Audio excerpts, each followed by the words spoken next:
वो घटना बड़ी दुर्भाग्यपूर्ण थी, क्योंकि जब लाइट कटौती चल रही थी तो गांव के और किसान भाई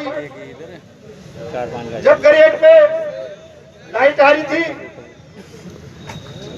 और ग्रामीण में लाइट नहीं आ रही थी, तो लाइट मांगने गए थे और वहां पर प्रशासक ने पुलिस जाब्ता बुला के और किसानों पे झूठे मुकदमा लगाए और 2-3 किसान जो घर पे सूते थे उनको उठा के ले गए और उनके साथ इतना बर्ताव किया कि आज जैसे अफगानिस्तान में तालिबानी कर रहे हैं, ऐसे अभी 1-2 का तो वो इतनी मारपीट की, उनका इलाज चल रहा है। वो चुका सके, अगर हमारी संगठन में शक्ति है, अगर हमारे विचार एक हैं, तो कोई अन्याय आपको चुका नहीं सकता। आप ये बताइए किस प्रकार से किसानों पर झूठे तोड़फोड़ के मुकदमे दर्ज किए गए, क्या चीज टूटी है, प्रशासन से पूछना चाहता। किस कर्मचारी के साथ मेल मारपीट की स्पष्ट नहीं है। ये सब मनगढ़ंत बातें, कोई दीवार टूटा, कांच टूटा, क्या चीज टूटी है, कोई स्पष्ट नहीं है। 18 किसान भाइयों पर, जिनमें 3 कॉलेज के विद्यार्थी, 4-5 बच्चे प्रतियोगी परीक्षा की तैयारी कर रहे हैं, उन पर मुकदमे बना दिए गए। मुझे इस बात की भी बहुत बड़ी पीड़ा है, तो उस 18 लोगों के FIR में 13 नाम एक समाज विशेष के लोगों के लिख दिए गए, 3 नाम एक समाज विशेष के लोगों को लिख दिए, 2 नाम दूसरे लोगों को लिख दिए और 19वें कॉलम पर दर्ज कर दी गई अन्य, यानी किसी को भी वो फंसा देंगे। इस प्रकार का जो षड्यंत्र RSCB, विद्युत विभाग, JVNL ने षड्यंत्र किया है, उस षड्यंत्र का हम प्रतिकार करेंगे और इस प्रकार की जो साजिश की गई है, उस साजिश को हम बेनकाब करके रहेंगे। और हमारे किसान भाइयों पर इस प्रशासन ने विद्युत विभाग के कहने पर जो मुकदमा किया है, हमें पुलिस प्रशासन के पुलिस अधीक्षक पर विश्वास है, जिससे आज हम मिलने आए हैं, वो निश्चित रूप से इस मुकदमे पर न्याय करेंगे, निर्दोषों के ऊपर से मुकदमे हटाए जाएंगे और ग्रामवासियों के साथ न्याय बनो। क्योंकि विद्यार्थियों पर भी मुकदमे दर्ज किए गए, किसानों पर भी मुकदमे दर्ज हुए हैं। मैं इसी क्रम में पेंचो सिंह जी को आवाज दूं, उससे पहले हमारी जागरूक पार्षद रही, शहर की जन समस्याओं में हमेशा अग्रणी, वो भी बहन मौजूद है, वो आगे आ जाए। लेकिन उनसे पहले मैं कॉलेज के यहाँ पंकज गुर्जर और भगवान गुर्जर छात्र संघ अध्यक्ष भी यहाँ मौजूद है। मैं पंकज से निवेदन करूंगा कि भाई पंकज, जिन्होंने भी हमारे साथ इस आंदोलन में नैतिक भूमिका निभाने के लिए संपर्क किया है, वो आए और जन समुदाय को संबोधित करें। भाई पंकज गुर्जर। मैं इतना आपके श्री चरणों में निवेदन करती हूँ कि मेरे को भाषण में विश्वास नहीं है। मैं तो आपके श्री चरणों में इतना निवेदन करूंगी कि जब भी रुपेश जी ने कई आंदोलन किए, मैंने भी उसमें भाग लिया है और इन्होंने जो आवाज उठाई है, उस आवाज को हमेशा के लिए आगे बढ़ाया और सरकार को झुकाया है। इस बात को मैं जानती हूँ बहुत अच्छी तरह से। और आज जो युवा, जो 21 युवाओं की बात कर रहे थे अभी, जिनको गिरफ्तार किया, वो भी आज आपके हमारे भाई भी होंगे, बेटे भी होंगे। आज उन युवाओं को लेके गए, उनको गिरफ्तार किया या उनके साथ जो मुकदमा किया है, वो बिल्कुल वापस लेना चाहिए। वो भी आज अपने बेटे हैं, भाई है, सब कुछ है। तो आज हम उनके लिए अगर आवाज नहीं उठाई तो कल हमारे साथ भी अत्याचार होगा। इस अत्याचार की लड़ाई कौन लड़ेगा? आप और हम लड़ेंगे। मैं तो आपके श्री चरणों में इतना निवेदन करती हूँ कि जेल बनने का भी अगर नंबर आया तो सबसे पहले पेंचो सिंह जेल भरो आंदोलन में भाग लेगी। क्या मैं इतना कहकर मेरे स्थान ग्रहण कर दो। जय हिंद, जय भारत। किसान एकता जिंदाबाद, किसान एकता जिंदाबाद। कांग्रेस की किसान विरोधी नीति और दमनकारी नीति के विरोध में आज रुपेश जी भाई साहब के नेतृत्व में जो विरोध प्रदर्शन में विराजमान आसपास क्षेत्र के सभी किसान भाई और मुकदमे से प्रताड़ित मेरे युवा साथी सभी को आज ज्ञात हो चुका है कि कांग्रेस सरकार की नीति हमेशा से मजदूर और किसान विरोधी रही है।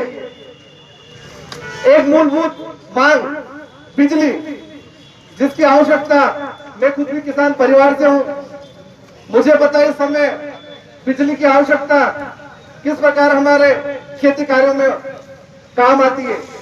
उस बिजली की समस्या के लिए जो 2-3 दिन तक बिजली पूर्णतः बंद रही है और अघोषित कटौती, शहर की स्थिति देखें, ग्रामीण क्षेत्र की स्थिति देखें, पूरे राजस्थान की स्थिति जो आज बिगड़ी हुई स्थिति के विरोध में कुछ मेरे युवा साथी और किसान भाइयों ने जब कांग्रेस सरकार के खिलाफ आवाज उठाई तो इस दमनकारी सरकार ने उन युवा साथियों पे मुकदमे दर्ज करा दिए।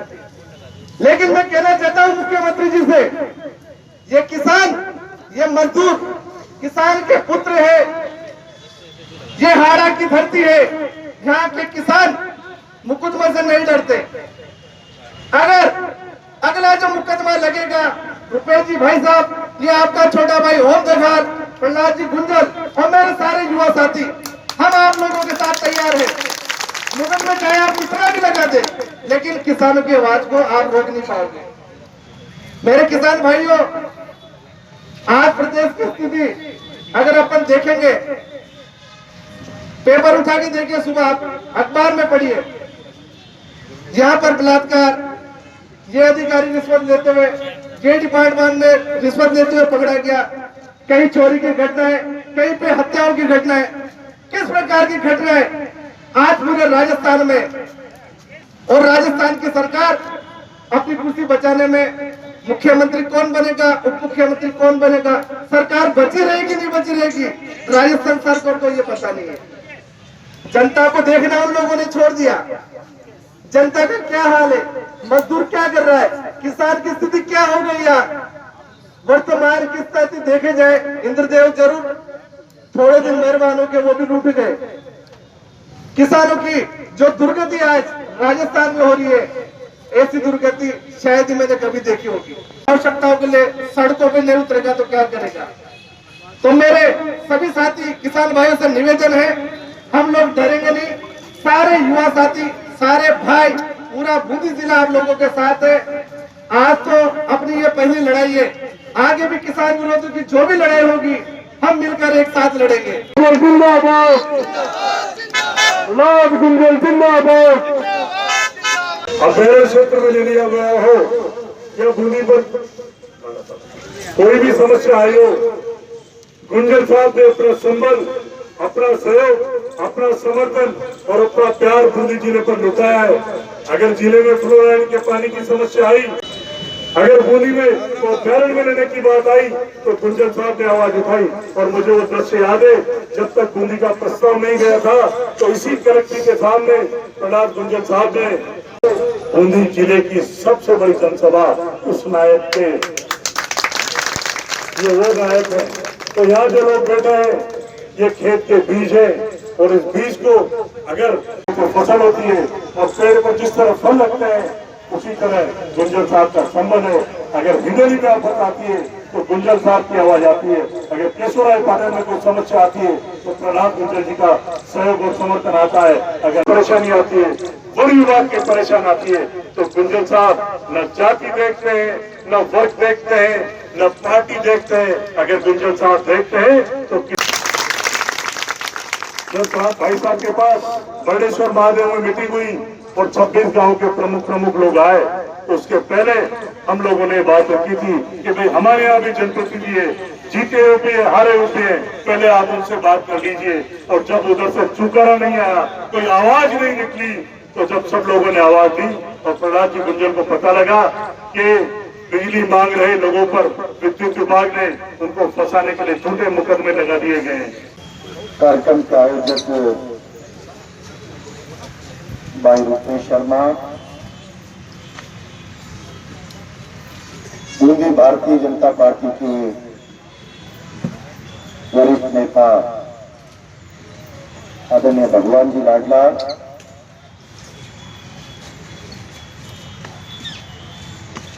हम सबके सम्माननीय गुर्जर समाज के बूंदी के पूर्व जिला अध्यक्ष आदरणीय सोजीलाल जी, मंचस्थ अन्य महानुभाव, मेरे सामने उपस्थित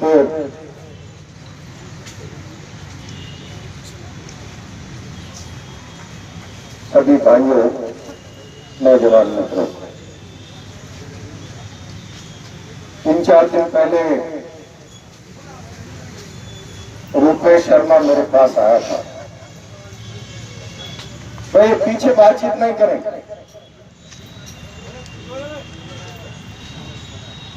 बूंदी का किसान अपने घर के लिए, अपने खेत के लिए बिजली मांगने के लिए गया। बिजली तो नहीं मिली, लोगों के माथे पर मुकाइयो। नौजवान मित्रों, मैं बहुत जिम्मेदारी से आज आप लोगों को एक बात कहना चाहता हूं।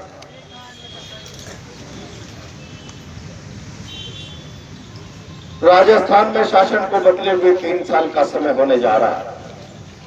आएगा, हम राजस्थान के किसानों के सारे कर्जे माफ कर देंगे। हमारा शासन आएगा, हम राजस्थान के किसान के माथे पर बिजली का 1 पैसा 5 साल तक नहीं बढ़ाएंगे। हमारा शासन आएगा, हम राजस्थान के पढ़े लिखे नौजवानों के खाते में 3,500 रुपया महीना बेरोजगारी भत्ता डालेंगे। राजस्थान का किसान और जवान धोखे में आ गया। राजस्थान में कांग्रेस की सरकार आ गई। मैं आज बहुत जिम्मेदारी से आप लोगों के बीच में खड़ा होकर आरोप लगा रहा हूं। सरकार ने वादा पूरा करना तो दूर, वादा पूरा करने की बात कहने वाले लोगों पर दमन करना प्रारंभ कर दिया। यह सबूत है इस बात का। बिजली समय पर देंगे, बिजली का 1 पैसा नहीं बढ़ाएंगे। अगर सिलोर क्षेत्र के 20-30 गांव के किसान मिलकर इकट्ठा होकर बिजली महकमे में जाते थे, गांव को समय पर बिजली चाहिए, खेत को बिजली चाहिए, सरकार ने सीधा तरीका अपना लिया। अगर किसानों को बोलने की छूट दे दी गई, नौजवानों को बोलने की छूट दे दी गई, तो लगातार वादे याद दिलाएंगे, वादों के लिए सड़कों पर आकर लड़ेंगे, सरकार की नींद हराम करेंगे। और सीधा सीधा एक हथियार अपना लिया, जो कोई भी वादे याद दिलाए, जो कोई भी सरकार के खिलाफ मुंह खोलने की चेष्टा करे, पुलिस में मुकदमा दर्ज कराकर राज कार्य में बाधा का मुलजिम उसको बना दिया जाए। मैं आज राजस्थान की सरकार को चुनौती देना चाहता हूं। तुम राजस्थान के किसानों पर राज कार्य में बाधा का मुकदमा लगाने वाली सरकार के लोगों, कान खोलकर सुन लो।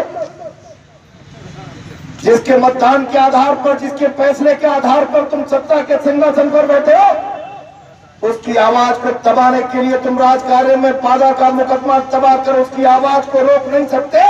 उसने हुंकार भर ली तो तुम्हारी 2023 में कुर्सी को उखाड़ कर फेंक देगा।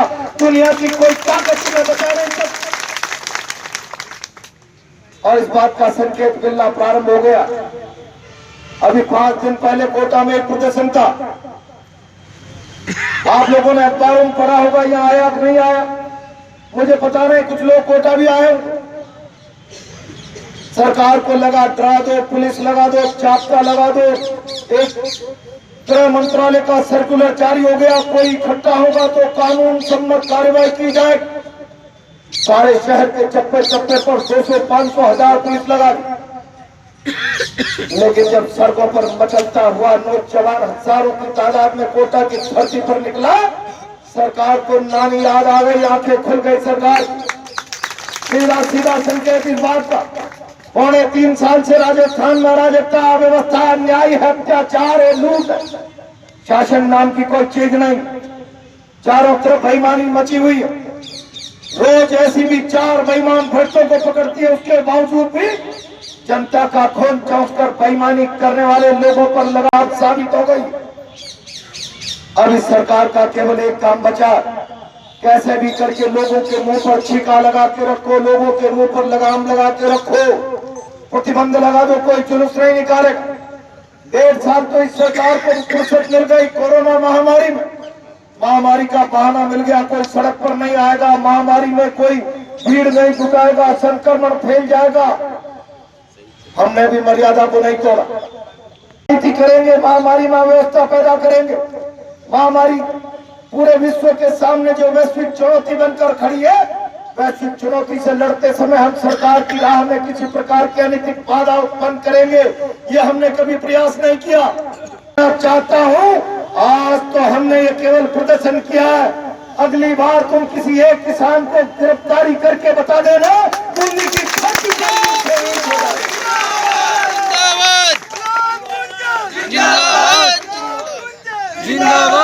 बूंदी की धरती पर ईंट से ईंट बजा दे।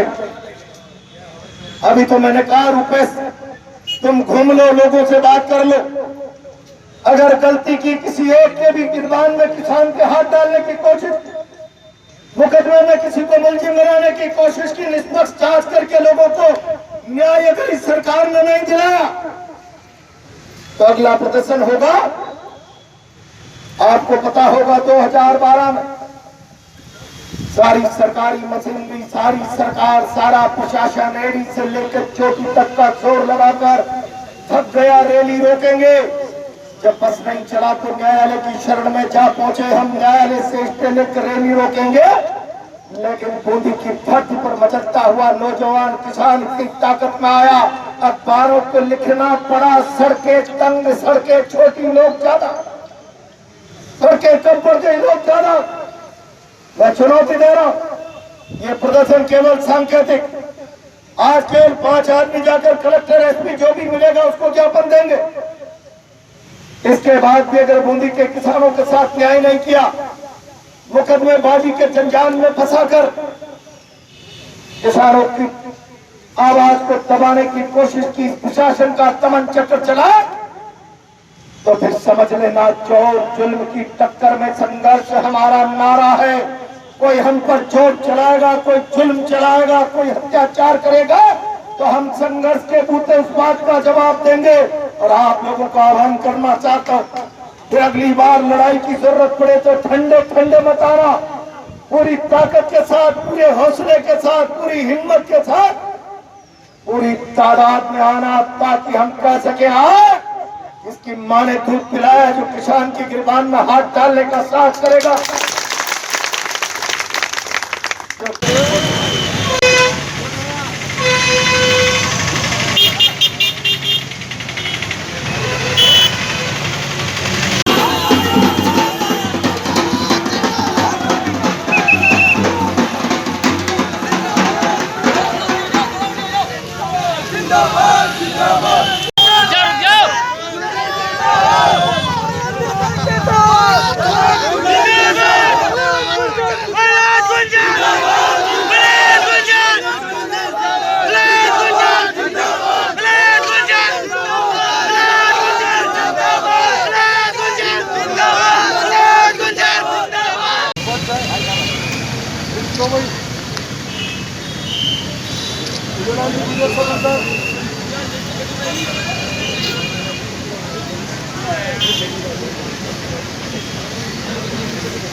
सरकार होश में आओ, होश में आओ, होश में आओ, सरकार होश में आओ, होश में आओ, होश में आओ।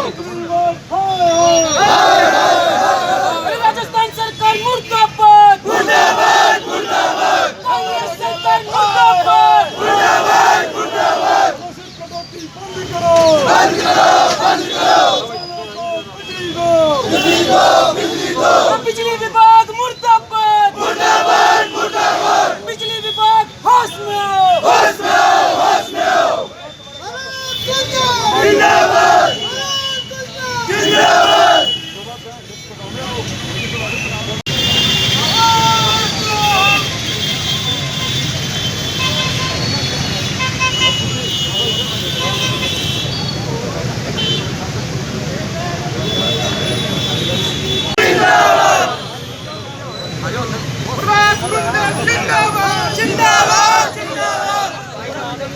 हमारे